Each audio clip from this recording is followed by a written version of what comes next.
this is so disgusting. We're doing a podcast on Zoom, but that's okay. Okay, so I'm Lucas. I'm a senior filmmaker. I go to Penn State, which basically means I'm unemployed. This is my friend Marshall. Hello, everybody. How we doing? He is more of a film enthusiast, but he dabbles. He dabbles in content creation of his own. He has his own streaming service. Streaming Absolutely, service is his absolutely. own You can come streamer. follow me at Bones at Twitch. Awesome. And so earlier this year, I was interning out in LA, and all semester, my roommate kept pestering me about watching more movies. He kept saying to me, "You're a film major, but you haven't seen Lord of the Rings, you haven't seen Matrix, whatever." And I said, I'll get around to it eventually. And I decided recently that I was going to look at the top 100 highest rated movies on IMDb. I spoke to Marsh, who says he's down to join me on this journey, and together we're going to be ranking them. We're going to be watching one movie a week from 100 to number one. So this is going to take a few years, and we're going to be giving our thoughts and opinions on it. So starting off, we watched the movie The Apartment. Now, I've never actually heard of this movie until recently. Like, I'm a film major, but I'm not a film buff. It's kind of sad, actually. But Marsh, what did you think of The Apartment? Um, Definitely 1960s era type film. Absolutely, it was. Personally, like the mannerisms, the way people talk to each other, the way people acted towards each other, especially the women. Yeah, it's really much a product of its time, but I feel like as far as presentation goes, the story is actually really good. I was a big fan of the story. Basically, if you haven't watched this, if you're not going to watch this, the movie is about this guy who's trying to get a promotion at his company, and he lets all his superiors cheat on their wives at his apartment, which is such a good bit. I think that's hilarious. He's basically running a brothel. No, yeah, literally, dude's just getting people are just getting laid with this dude. And so he climbs up, he becomes like the vice president of this company or whatever, and he falls in love with this girl who is in love with his boss. So this interesting love triangle develops between them, and it's pretty funny in my opinion. It was a good movie. To represent these characters that we're talking about, the main character's name is C.C. Baxter. I don't believe we actually ever learned his like true first name. I think it's just always referred to as CC. But I know he has a nickname of Bud. The main boss, his name is Mr. Sheldrake. I believe his first name's Jeff. And then the woman of the love triangle is Mrs. Kuberlick, or as they more refer to her in the movie, Fran. Personally, the way that how I saw this was you have your quote unquote knight in shining armor with a certain flaw that doesn't shut up. Then you have Mr. Sheldrake, the boss, who is like Yeah. this glooming overall individual. He's just a dude, just a control and insecure guy who like fires people left and right if ever they like Yeah. cross him. Absolutely. And it kind of sucks because, in 1960s, I mean, corruption's a great thing, but it's also a terrible thing when it comes to the corporate ladder. Oh no, but it's still relatable today. I mean, the job market's so messed up right now. Like literally, I feel like That this it movie's is. aged. I feel like this movie's aged so well just watching that. Just seeing that one line, it was, "You could spend years climbing up the ladder, but it'll take 30 seconds to get you back on the street." It's real. Yeah. I don't like how real that line is. Yeah, that's wild. I'm shocked you remember that. That's from like, probably, I think, yeah, that's like one of the closing scenes of the movie. Well, I feel like my biggest problem with this movie was that it was too long. I don't even I mean that in agree. the sense of, oh, 2 hours. No. The scene when she wakes up or whatever for Christmas morning in his apartment. So basically, this girl who's in love with the boss is in a situationship with her. He wants to stay with his wife. He's just like leading her on. And so she takes a bunch of sleeping pills to kill herself. Classic Romeo Juliet stuff. And during that, Baxter gets his neighbor, this doctor, to like help him wake her up. She wakes up, and the boss sort of declines to go see her at the apartment. And so Baxter has this moment, this opportunity where it's just him and her to develop an actual connection. I mean, they've known each other before. I was really excited when I saw this because up to this point, I thought the movie was like flawless. I thought this is a fantastic rom com. I absolutely Yeah, loved the writing. It was absolutely. sharp. It was interesting. It was witty. The characters were flawed. You said earlier, like the main character, he's a lot like me. He just talks and talks and talks and talks. He doesn't know when to shut up. No, tell me I'm wrong. So I can Yeah, definitely I relate mean, to I that. can't tell you you're wrong. No, literally, I'm the yap master. I swear.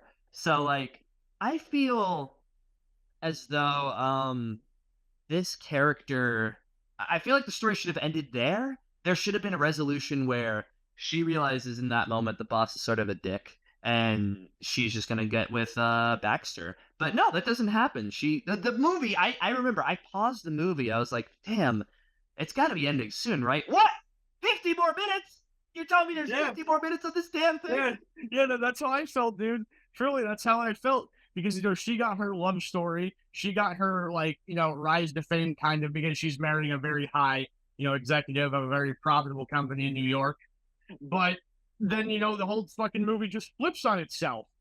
It's No, just like, literally. oh yeah, let's just hit a 180 right here in like the last 30 minutes.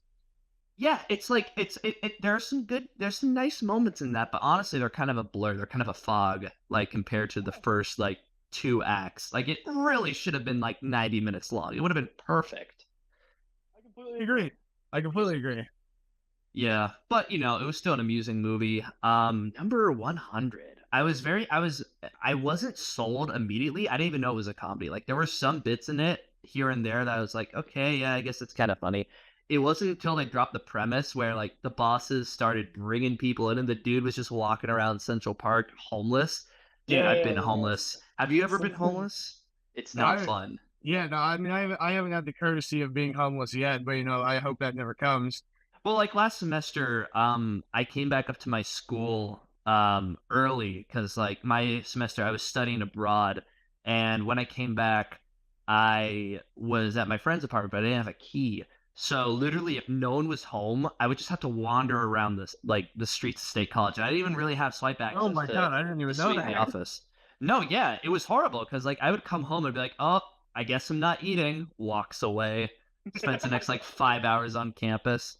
Oh, it's It was terrible. brutal. Like there was one night I was at this girl's place. This is a long story, but I was at this girl's place and I was trying to get with her, but there was this other dude who was there, and so this was in itself like the apartment. It was like this love triangle thing, but it never.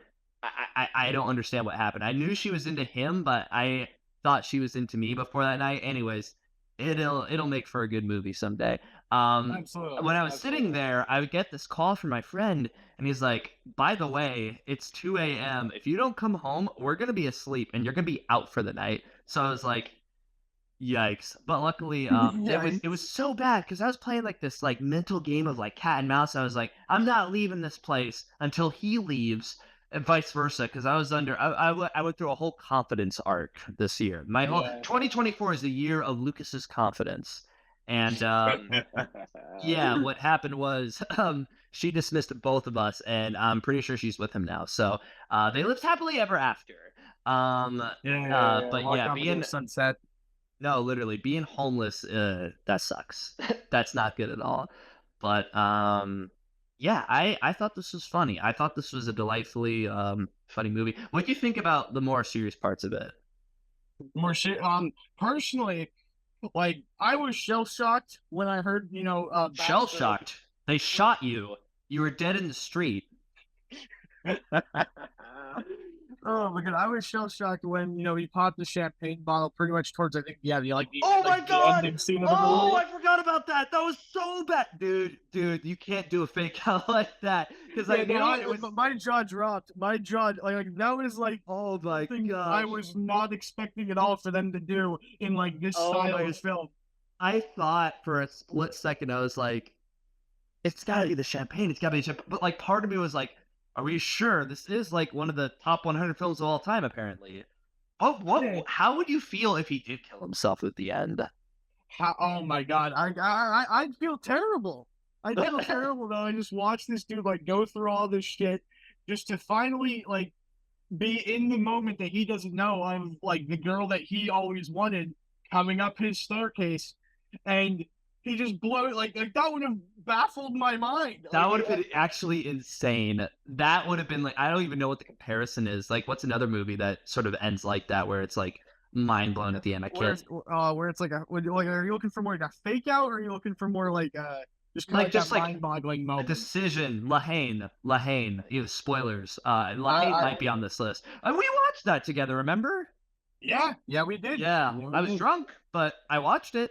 Another movie with a kind of scene like that is Shutter Island. I hope that's on this list. Oh, It probably is. I don't know why it wouldn't be. I'm pretty sure it is. Is that I know DiCaprio's in this. Is that Nolan? He didn't do that. No, no one didn't do that. I No, would it's have known same that era Nolan did though. that. But Shutter Island's very close to Inception, I'm pretty sure. yeah, And yeah. if not, I'm just talking out my ass, which is what I do half the time. Well, I mean, the lead actor is DiCaprio. How far are you gonna get? No, literally, it's like okay, that might as well be him. No, but like if he would have died, I don't know how I'd feel about the movie. I feel like it would either piss me off to no belief, or I would look at it and say, "This is the greatest thing I've ever seen." It's got heart, Yeah, it's no, got no, laughs. definitely. I They don't know. literally Like went I'm through the emotional roller coaster of literally every aspect of it. ooh. The other thing I really liked about this movie is they never kiss. You notice that? They never kissed. Yeah, no, That that was is a good point. such a They good do never restraint. kiss. Because think about it, it's the happily ever after. Like I've seen, like I watched The Graduate earlier this year. I was like, okay, Yeah, it's good until like the third act because then it's really cheesy and underdeveloped because it's like these two strangers who don't know each other decide to get married, whatever. These two, they've spent enough time together. I believe them falling in love. I do. So it's like I saw her when she was running through the streets. I thought, okay, yeah, this is someone who's just. This is, here we go. They have to do the cliche ending, and then they get you with the gun, and then it's like, yeah. whoa. But Making it bad. then she sits down and I'm like, oh, okay. Are they gonna but they don't. They don't. And I love it. I have so much respect for this movie for not never letting the characters kiss. It's good restraint. It's good Absolutely restraint. is. The only other thing that I wanted to mention was my favorite sort of transition. Oh, so good. When what's his name? Who's the boss? What's his name? Sheldrake. Sheldrick. That's such a weird name. But it's not a bad name. Because what's the girl's name? It's like Sheldrick and what's Franny's? Kuberlick. Huberly? Kuberlick. Huberlick. What's with these names? Like, did It's Eminem write this? 1960s. I got my Sheldrick. I'm a Huberlick. I can make an orange rhyme with banana. Banana. Bros, dropping bars. Bros, did you see what freaking what's his name? Lil Pump commented on like his daughter's pregnancy post. No, I did not. What did he comment? Lil Pump commented, Haley, Eminem's daughter, is pregnant, and Lil Pump commented something along the line. I don't remember the exact words. I'm not going to pull it up because that's giving Lil Pump attention, which I'm already doing too much of. But he said something along the lines of where the punchline was, "Are we sure it wasn't me?" Oh That's God. basically what he said. It's just like, bro is fiending for attention. He's like that. He's like the girl in this movie who was like wandering around the bar. Dude, wait, can we just talk about how this girl is going off about how her husband's in like Fidel Castro's prison? Dude, I was Like, like, what was hold on. that? I was like, hold on. What are we talking about Castro for a minute? Yeah. I had to like re-tune in because I was just like as dry as like he was, and I was like, what? What the Bro, hell is going that's on? like the equivalent of someone like dropped a Putin joke in like a modern film. It's like, oh man, my husband's a Russian journalist. Oh man, that Putin, I hate him. You want to? Oh, and then when she's done with this guy, he kicks her out because that's when like the plots sort of intersect and the girl overdoses on sleeping pills, like the main love interest. This girl leaves. She's like, wait till I tell my husband about you. He's gonna punch your face in. So good. So good. The thing the one shot that I really liked was when Sheldrick was in the bar on New Year's and he turns around and discovers that the girl has left him. Just the way it was shot, it was really well done. Because here's a dude who's just surrounded by luxury constantly, and he is And truly he left gets stood alone. up for once. And so Yeah. the woman's picking up anyone else for her or for him. I mean, Yeah, it's simple, powerful storytelling. Enjoyable. I feel like this is the interesting thing watching this movie. It's like I'm looking at a lot of the action here. I'm like, man, if I was watching this today, there'd be like these like 20-minute long shots would be split up into 4 or 5 second long shots of different angles, of different degrees. yeah, absolutely what you said is the same like still frame moving along. Yeah, they let us live in the moment, which is okay. I'm not against it, but I feel like the It's just the strength way of a that the film. just the way that the film is like, or film overall has grown as like a being basically.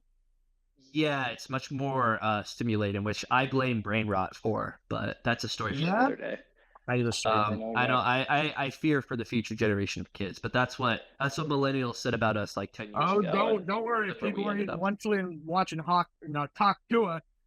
We're gonna pass that That's podcast actually out. today's sponsor.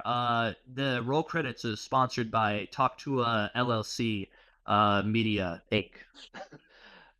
Please subscribe to Talk to. We've instantly dated ourselves. This is like talking about.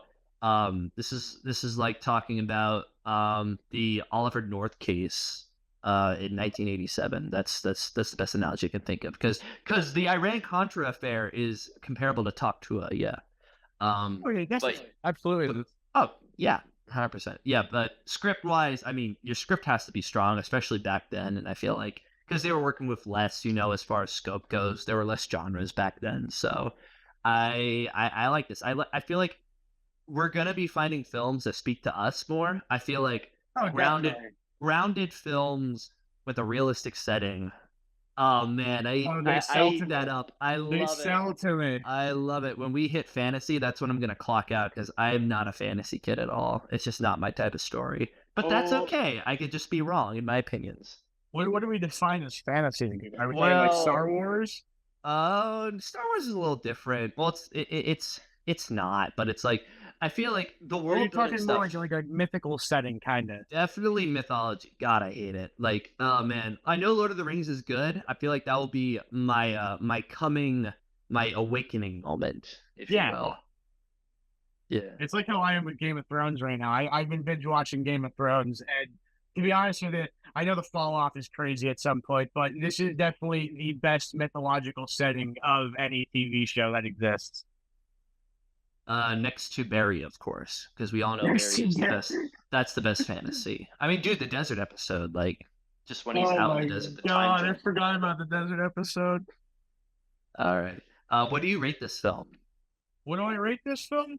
I Yeah, give this stars film. wise, we'll do stars because Oh, we're filmies, we're yeah, filmies. yeah, yeah, of course, of Yeah. course. Yeah.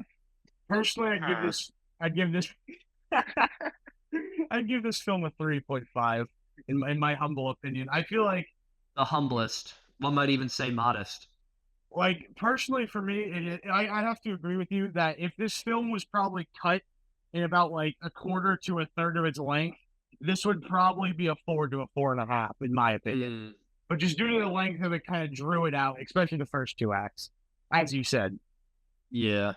I What am do you giving rank this this. film? I give this a 4. I think You give 4 out this a of four? 5. Yeah, I really liked it. Like especially the dialogue. I was a big fan of the dialogue. I thought the comedy landed. The tension, the premise alone is just amazing. It's timeless, really. I love stuff with that little edge.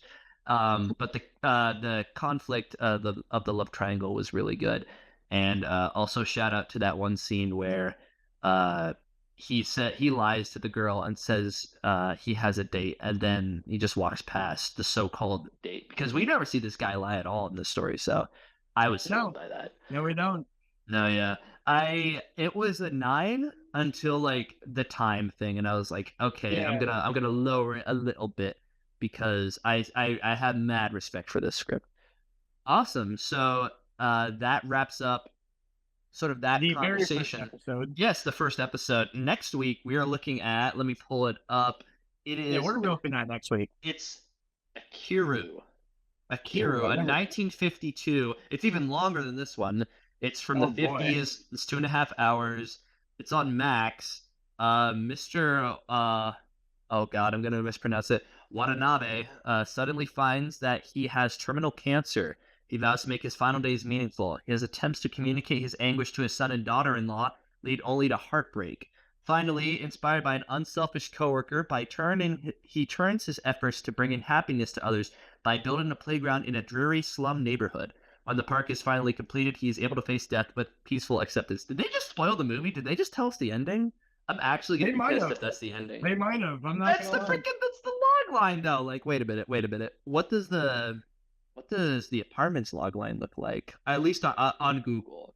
I don't know what it looks like on Google. Google's is okay. No, Google's ends with he must decide between his boss or the love of his life. Okay, so it's literally okay. So maybe it's just I don't think that's the ending, but No, no, we're probably missing something. it sounds like we're gonna be in our feelings next week. So get your Oh, great. tissues, get your bucket, get ready to cry. I have a cry bucket. I have it on standby. I cry like a Um, man. yes, I actually. When was the last time I cried? Probably. Oh, I don't even know. Actually, it's been couple months. I don't even know. I couldn't tell you. Like, I don't mean like when my eyes water from onions. Yeah, Those are yeah, all the time. that's different. We're talking actual, like, Oh, oh, I do remember. I was on a date and I saw If. I cried over If, people. no way you That's cried over me. that's well, it was a good date. That's I fair. got brownie points. She said it was sweet. So what's fair is All right. fair. Okay, that wraps up this episode of Roll Credits. I'd like to thank my co-host Marshall. I'd like to thank you, and we'll see you next week. Catch you later. All right, let me stop recording.